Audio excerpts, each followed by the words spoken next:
Exam हुआ है, 12 बजे ख़त्म हुआ है, ठीक है। और उसकी आज हम बात करते हैं, उसका पेपर हो चुका है और उसके आंसर की के लिए हम लोग बात करते हैं, ठीक है ना। तो सबसे पहले हम बात करते हैं चाइल्ड डेवलपमेंट एंड पेडागॉगी की, ठीक है। ये पहला पोर्शन उठाते हैं हम लोग, बात करते हैं चाइल्ड डेवलपमेंट एंड पेडागॉगी की, बाल विकास एंड शिक्षा शास्त्र, ठीक है। अब हम सबसे पहले बात करते हैं, ठीक है, देखिए पहला क्वेश्चन हम उठाते हैं, पहले क्वेश्चन की बात करते हैं। तो जीन पियाजे अपने संज्ञानात्मक विकास के सिद्धांत में संज्ञानात्मक संरचनाओं के रूप में वर्णित करते हैं, ठीक है। इसका आंसर क्या होगा, देखिए इसमें टिक लगे हुए, उस पर ध्यान मत दीजिएगा, मैं जो बात करता हूँ उस पर आप फोकस करिएगा, क्योंकि ये किसी स्टूडेंट्स की कॉपी है, ठीक, किताब मतलब पेपर है। तो इसका आंसर हम स्कीमा है, करेक्ट आंसर स्कीमा की बात करते हैं, ठीक है। क्योंकि देखो डिटेल वीडियो बनाने में बहुत टाइम लग जाएगा, तो हम बात करते हैं धीरे धीरे आगे बढ़ते हैं, केवल डिटेल वीडियो बाद में डालेंगे, ठीक है। हम बात करते हैं, ठीक है। अब दूसरे क्वेश्चन में बात आते हैं, तो दूसरे क्वेश्चन की हम बात करते हैं। तो जीन पियाजे के संज्ञानात्मक विकास के सिद्धांत में पूर्व संक्रियात्मक अवस्था में विकास का मुख्य गुण क्या होगा, ठीक है। पूर्व अगर संख्यात्मक की बात करते हैं तो उसका आंसर क्या होगा, तो जल्दी से बताइए आप लोगों को क्या होगा, अगर आप लोगों को पता है जल्दी से बताइए, कमेंट करिए जल्दी से। नहीं पता आप लोगों को, जल्दी जल्दी करिए जल्दी, ठीक है। अगर नहीं पता तो मैं बता देता हूं आप लोगों को, ठीक है। तो इसका आंसर होगा विचार सोच में केंद्रीकरण, ठीक है, विचार सोच में केंद्रीकरण, ठीक है। बहुत सिंपल सा क्वेश्चन था, ठीक है। अब हम बात करते हैं क्वेश्चन नंबर 3 की, विकास के संदर्भ में निम्न में कौन सा कथन सही है। विकास के संदर्भ में देखिए, विकास केवल विद्यालय में होने वाले अधिगम से होता है, नहीं, ठीक है, होने वाले विद्गम से होता है, बिल्कुल गलत है। विकास केवल बाल्यावस्था के दौरान होता है, नहीं, ये भी गलत है, हर टाइम होता है, ठीक है। अब बात करते हैं क्वेश्चन आंसर नंबर 3 की, ये इसका आंसर होगा विकास बहुयामी होता है, ठीक, बहुआयामी होता है। इसका आंसर आप लोगों को करेक्ट आंसर ये हो जाएगा। अगर हम क्वेश्चन नंबर 4 की बात करते हैं, ठीक है, तो अब हम बात करते हैं लेव वाइगोत्स्की का सामाजिक संस्कृति परिप्रेक्ष्य अधिगम प्रक्रिया के महत्व पर जोर दिया जाता है। इस पर फिल इन द ब्लैंक्स हुआ है, इसमें क्या करना है, तो ठीक है, देखिए पुष्पारोपण नहीं, बिल्कुल गलत है ये, ठीक है। और अभिप्रेरणा नहीं, ये भी आंसर नहीं होगा, ठीक है। संतुलीकरण नहीं, इसका आंसर क्या हो जाएगा, सांस्कृतिक एंड उपकरणों, ठीक है, क्या हो जाएगा, सांस्कृतिक और उपकरणों, ठीक है। अब हम आगे बढ़ते हैं क्वेश्चन नंबर 5 की तरफ, ठीक है। तो ये आंसर आपका करेक्ट आंसर क्या होगा जिसका, सांस्कृतिक उपकरणों। अब हम क्वेश्चन नंबर 5 की बात करते हैं, ठीक है, जल्दी से। एक प्रगतिशील कक्षा में व्यक्तिगत विभिन्नताओं को किस प्रकार देखा जाना चाहिए। एक प्रगतिशील कक्षा में व्यक्तिगत विभिन्नताओं को किस प्रकार देखना चाहिए, ठीक है। अध्यापक के पक्ष पर असफलता, अध्यापक के पक्ष पर असफलता, बिल्कुल गलत है इसका आंसर, ठीक है। योग्यता आधारित समूह बनाने का मापदंड, नहीं, ये भी नहीं होगा। अध्यापन अधिगम प्रक्रिया की परियोजना के लिए महत्वपूर्ण है, ठीक है, बिल्कुल बिल्कुल करेक्ट आंसर है 3, इन्होंने सही लगाया भी, अधिगम की प्रक्रिया में बात आई, ये भी बिल्कुल गलत है, ठीक है। हम क्वेश्चन नंबर 6 पे आते हैं, ठीक है। अब हम बात करते हैं एक समावेशी कक्षा पर, एक समावेशी कक्षा में फिल इन द ब्लैंक्स है, ये एक समावेशी कक्षा में पर जोर होना चाहिए, अभिवेदी समरूप निर्देशों पर जोर होना चाहिए एक समावेशी कक्षा का, नहीं, ये बिल्कुल गलत है, ठीक है। और हम बात करते हैं सामाजिक पहचान के आधार पर छात्रों को अलगाव पर जोर देना चाहिए, नहीं, ये भी गलत है, ठीक है। हर बच्चे के सामर्थ्य को अधिकतम करने के लिए, अवसर प्रदान करने के लिए, बिल्कुल, इसका आंसर क्या हो जाएगा, 3, ठीक है। अब हम बात क्वेश्चन नंबर 7 की तरफ चलते हैं, तो इसका आंसर क्या हो जाएगा, दिव्यांगजन अधिकार अधिनियम 2016 के अनुसार, ठीक है, के अनुसार निम्न में किस शब्दावली का प्रयोग उपयुक्त होगा, ठीक है।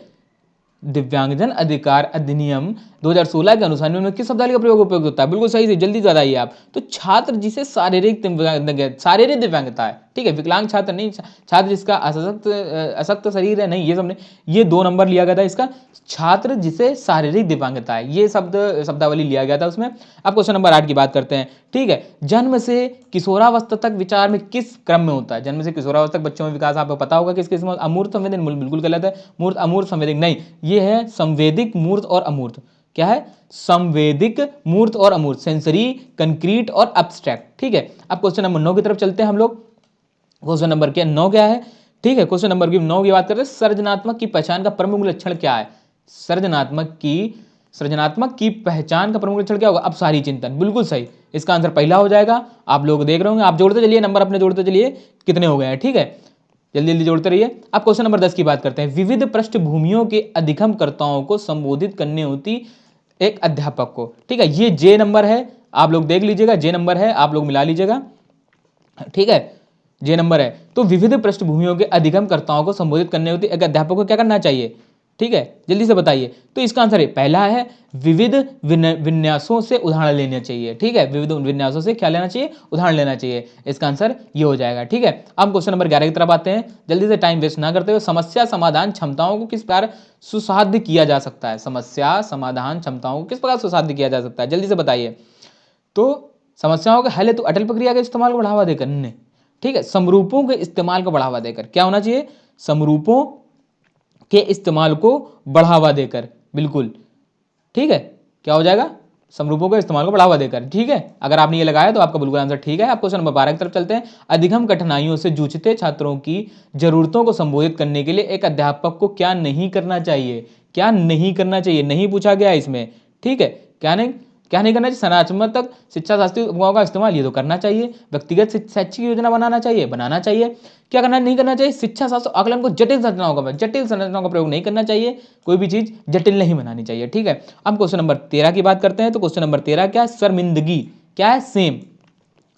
ठीक है, तो क्या होगा, शर्मिंदगी का संज्ञान पर नकारात्मक, बिल्कुल सही बात है। शर्मिंदगी, अगर आप थोड़ा सा शर्मिंदा होंगे, बताने में असमर्थ होंगे कि सर ये अभी नहीं बताएंगे, तो आपको शर्मिंदगी महसूस होगी, तो बिल्कुल नकारात्मक प्रभाव पड़ सकता है। इसका बिल्कुल पहला आंसर हो जाएगा। अब क्वेश्चन नंबर 14 की बात करते हैं। ठीक, क्वेश्चन नंबर 14 में क्या हो जाएगा, क्वेश्चन नंबर 14, निम्न में से अध्यापन अधिगम का सबसे प्रभावशाली माध्यम कौन सा होगा, जल्दी से बताइए। निम्न में से अध्यापन अधिगम का सबसे प्रभावशाली है, बिल्कुल पहला आंसर हो जाएगा इसका, संकल्पनाओं के बीच संबंध खोजना, संकल्पनाओं के बीच संबंध खोजना।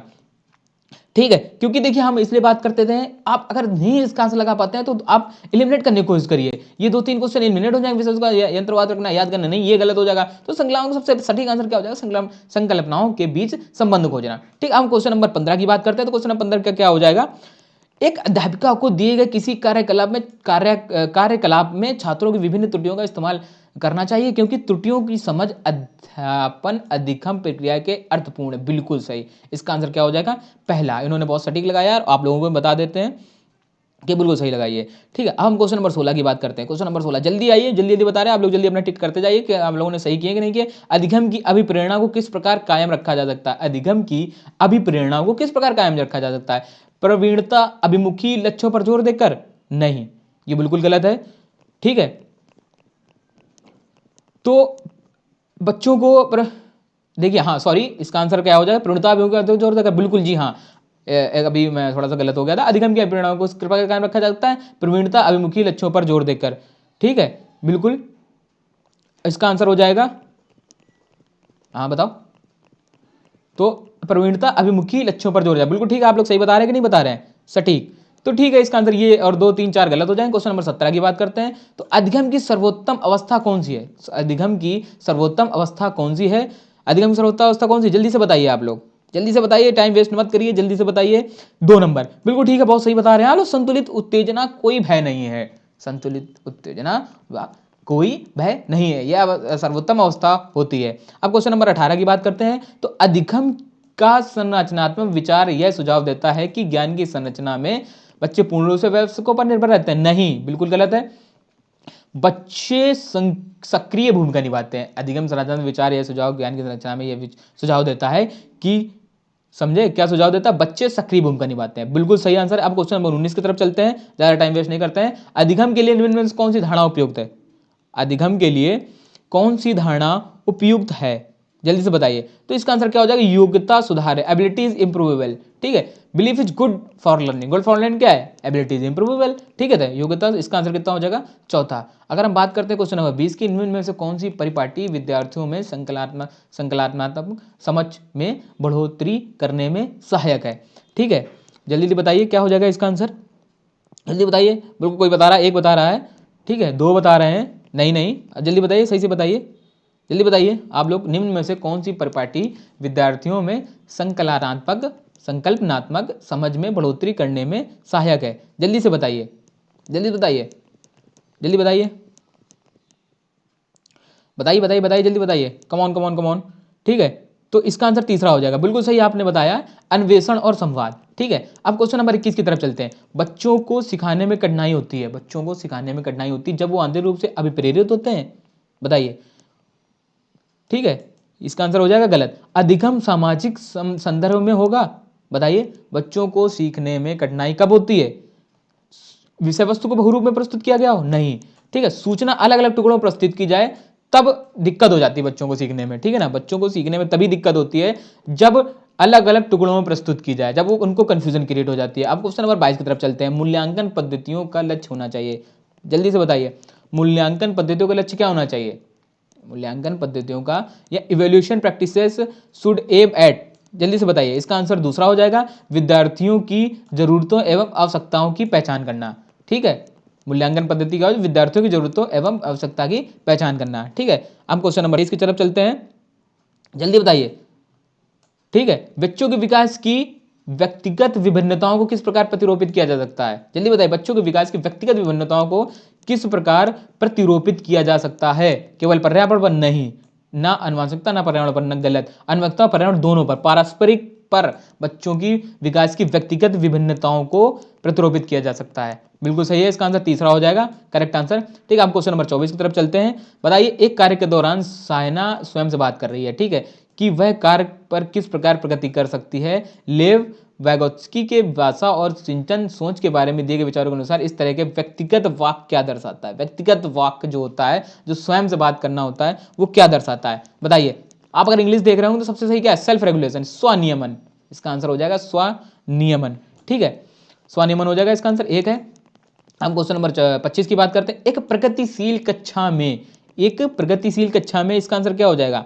एक progressive classroom, in a progressive classroom, इसका आंसर क्या हो जाएगा? बताइए, जल्दी बताइए। विद्यार्थियों प्रतिष्ठा पर बल देना चाहिए? नहीं। ज्ञान की संरचना के लिए प्रचुर मौके प्रदान करने चाहिए? बिल्कुल। प्रगतिशील कक्षा में यह होना चाहिए, ज्ञान की संरचना के लिए प्रचुर मौके प्रदान करने चाहिए, ठीक है। इसका आंसर क्या हो जाएगा आपका? 25 नंबर। अगर हम बात करते हैं, सॉरी 25 का आंसर कितना हो जाएगा? 2 नंबर, ठीक है। अब हम क्वेश्चन नंबर 26 की बात करते हैं, जल्दी से बताइए। क्वेश्चन नंबर 26 की जल्दी बताइए क्या हो जाएगा? एक गतिविधि के दौरान छात्रों को संघर्ष करते देख अध्यापक बच्चों को संकेत और इशारे जैसे क्यों, क्या, कैसे प्रदान करने का फैसला लेते हैं। लेव वागोत्स्की के सिद्धांत के अनुसार अध्यापक की क्या योजना है? जल्दी से बताइए। अधिगम के लिए पाठ आधारभूत संरचना का काम करेगी। जी हाँ, बिल्कुल, इसका आंसर यही हो जाएगा, ठीक है। क्या हो जाएगा? Act as a scaffold for learning, इसका आंसर पहला हो जाएगा आप लोगों को, ठीक है।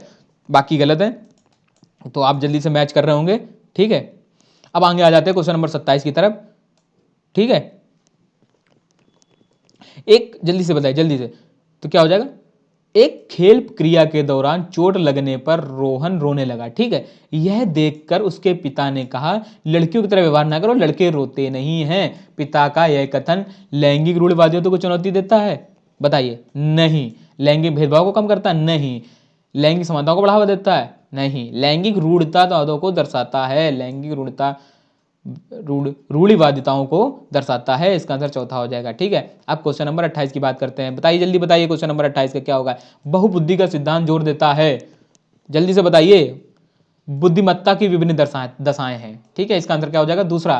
बिल्कुल सही आंसर है, आपने लगाया तो बिल्कुल सटीक लगाया। बहुबुद्धि का सिद्धांत जोर देता है, बुद्धिमत्ता की विभिन्न दशाएं हैं, ठीक है। अब क्वेश्चन नंबर 29 की बात करते हैं। क्वेश्चन नंबर 29 बताइए, जल्दी जल्दी बताइए, जल्दी जल्दी बताइए। तो लॉरेंस कोहलबर्ग के सिद्धांत के अनुसार किसी कार्य को इसलिए करना क्योंकि दूसरे इसे स्वीकृति देते हैं, नैतिक विकास के प्रथागत चरण को दर्शाता है या उत्तर प्रथागत? उत्तर प्रथागत। इसका आंसर क्या हो जाएगा? बिल्कुल उत्तर प्रथागत होगा कि प्रथागत होगा? सॉरी, उत्तर प्रथागत नहीं होगा, इसका आंसर होगा प्रथागत। मैं इसीलिए आप लोगों से कह रहा था कि देखिए आप लोग क्या लगाते हैं। इसका आंसर, फर्स्ट आंसर क्या हो जाएगा? इसका करेक्ट आंसर है पहला। इसका आंसर कौन सा है? करेक्ट आंसर पहला, ठीक है। अब क्वेश्चन नंबर 30 की बात करते हैं। क्वेश्चन नंबर 30 क्या है? बच्चों के समाजीकरण के संदर्भ में निम्न में से कौन सा कथन सही है? जल्दी से बताइए। तो इसका आंसर हो जाएगा चौथा, विद्यालय समाजीकरण का एक द्वितीय कारक है और परिवार समाजीकरण का एक प्राथमिक कारक है। बिल्कुल, इसका आंसर हो जाएगा चौथा। तो आई होप कि आप लोगों को सारे आंसर आपके 30 में से कम आप लोगों के 28 तो आ ही रहे होंगे। कितने आ रहे हैं? आ रहे हैं कि नहीं आ रहे हैं? यहां पर हमने अपने अपने अगर सिस्टम से बताया है तो मैंने पूरे 30 में 30 के पूरे सिस्टमेटिक बताए हैं। क्या बताया है? 30/30 पूरा सिस्टमेटिक तरीके से बताया है, तो आप जाके चेक कर सकते हैं। ओके।